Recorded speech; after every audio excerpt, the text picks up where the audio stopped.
6 and that yellow strip to right of picture. He's a 1:44 performer, is Sawinski, and really the benchmark of world class over 2 laps, Craig, is 1:45.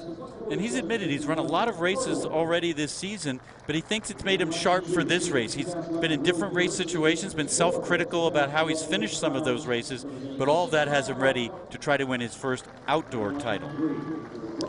I love watching Sawinski race. He's a good indoor racer and outdoor as well. There's the full lineup: Hartl, Martin, Vizorek, Greer, Jock, Sawinski, Hilbert and Jones. Elijah Greer, an interesting athlete, 23 years old, the NCAA indoor and outdoor champion last year for Oregon. You know, he's cut his hair, and people asked him why. He said, well, it's going to be hot in Sacramento. I want to have a cooler look. He's already run 1:45 this year as Elijah Greer. So watch him in that famous green strip. Sawinski, well, 5th in Morocco a couple of weeks back in 1:46. He didn't look great on that occasion, I have to say. Maybe, as you say, Craig, tired after a lot of racing? Well, you mentioned it earlier. Traveling, racing, trying to keep your training going. It's one of the challenges of being a world-class middle distance runner. Away they go then. The tall figure in lane 5 is Charles Jock, 1:47 man. Sawinski in the yellow there, center of picture, has this unusual style, really rolls from side to side. There he is, look, left of picture, up on his toes, bouncing along, looks good at the moment. But it's quick. Richard Jones leading through 200 in about 24.2. Sawinski in the yellow still trains in Iowa City with his college coach, Joey Woody, who we remember as a great 400-meter hurdler.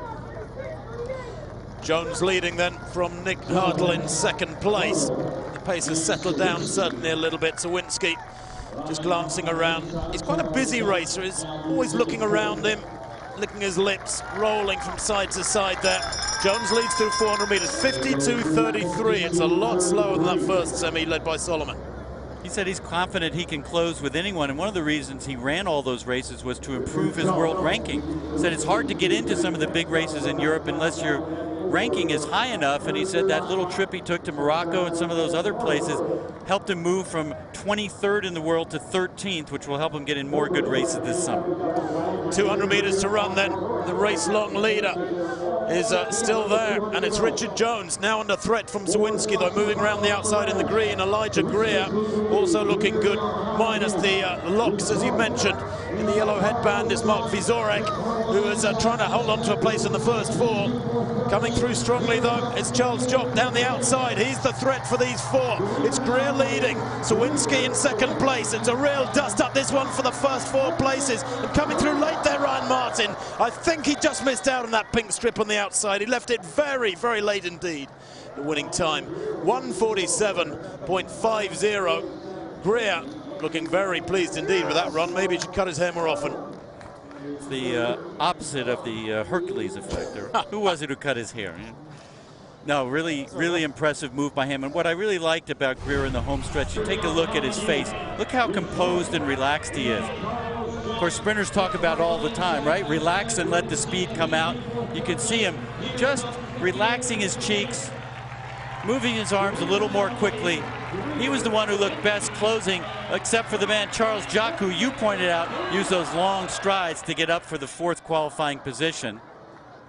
Yeah, Jock just hanging on there, and on the near side, it's Martin, Ryan Martin, who misses out by, well, a matter of inches. He left that charge so late, he'd straight out into, look, lane 5. And he finished 5th and won't make that final. We can take a look at the result now of that 2nd semi-final. Elijah Greer, 1:47.50. It really was a close-fought affair. 0.08 of a second covering the first 4 guys, but they all go through to Sunday's final. And we can take a look at the advances now for that race in a couple of days' time. They should have freshened up. And again, Solomon will be the danger man.